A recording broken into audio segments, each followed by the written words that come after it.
Talo foki tala tot sivim DFF nei au ko sawil makitse ona. Ava tu foki fa talo fanga ke la to ko nei ono ki tala tot sivi lunga nei tenetsi. Ko nei ulu tala tala po nei so ani o Australia mtuwalu fa pa tonu tau nei pena foki minister.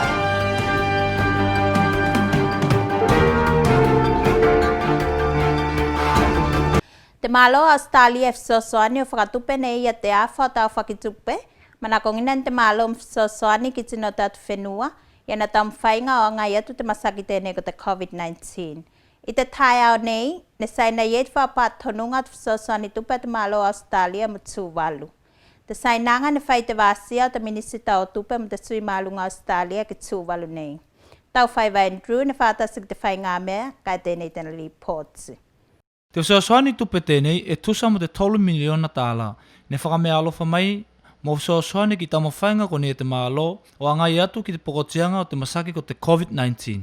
Tēnā malu, seve pai niu, ne sui atu nei a te malo mo tino tūwalu. Wa watu te whakawhitai, tusa iei ko te soani tēnei. The total economic relief package cost for the government of Tuvalu is around 6 to 7 million. So this 3 million donation is about half of what the total cost of the economic relief package for Tuvalu, and therefore I certainly would like to thank the government of Australia for that generous donation. Te sui malunga Australia ki Tuvalu, ne whai mai, me Australia whiawhio soani ki whenua o te Pasifika mai se ei Tuvalu. Te la te awha ki tupe tēnei, ko maua, ka soani ki tamo whainga te malo ki o lalei o tino te atu whenua. Done a lot to try and help each country in the Pacific and especially Tuvalu. So $3 million for this package is a substantial amount of money from the Australian government to help in the economic relief package for Tuvaluans, and I understand the payments have already been started to be made. So hopefully it supports the communities and all the families and individuals here in Tuvalu, and we can get through this pandemic together. Ne whakapāton mai ne te minisita, me te whesosoani sene tēnei e whanaloa ki vāenga e tolu o manakonga te mālo. The first component goes to the support to the small businesses through the Development Bank of Tuvalu, the 300,000 grant that the government is providing, offering the small businesses through the Development Bank of Tuvalu. The second component is to provide the frontline officers with some cash assistance due to the amount of work that they do at the front line in terms of the risk exposure that they are exposed to, and therefore part of this 3 million would be allocated to providing the frontline officers with some cash assistance. And then the final broad area of assistance is in terms of the direct financial support to the citizens of Tuvalu. As you have rightly said, we started the payout with the last couple of weeks, and especially for the $40 per person per month direct financial support. A sevene whakaasi ki te sui mālunga o Australia, me te sosoani tēnei o Australia ko lausa iei tino o te atu whenua. Mai lunga i te sosoani a te mālo taki fast food tala e tonga ki lunga i tino taki tokotasi i te māsina. Ia na pati me tēnā malanga whakamuli nei ki nuku lae, e mate iei me ko oko te whakawhitai o tino i whakatokanga tēnei a te mālo. Te la ko sui ne ia, whakapatonga whenua o moli te whakawhitai ki te mālo o Australia mo tūlanga whasosoani ko nei ko maua. Tau whaiva entru mo tala.tv. Te pāti fo Tuvalu tēnei whai tēnei Indonesia, e whātautau ke au mai ki tatu whenua ma whai ko matala o longa malanga mai Indonesia. Te pāti tēnei whae te kampane ko te PT Redson Maritime Indonesia e silinga mo te tasi poini 5 miliona tēnā tongi. Ne whapātonu mai te whailautusi me kōti ne tongi te waenga mua ka esis whakamoemoenga ke mawhai ne tau ngā sosoa ne whātupe te atiakenga tēnei. Ka whangane ko te tongi ni te mālo te sulima pasene mumu te awhaku tēnā. Atasi mo te fast food pasene te awhaku. Awa kono ko kami se 5% ni kōti ni ni tongi i te pāti tēnā. Ana ko training ko te swa fast food pasene, te 5% ni te ako training. I pate awa foa mei te tamwhainga tēnei ke maua se pāti ma te atu whenua, ko te mea ke mawhai a vea kā ko lasik whenua i tua. O tōku whakakone i tōku.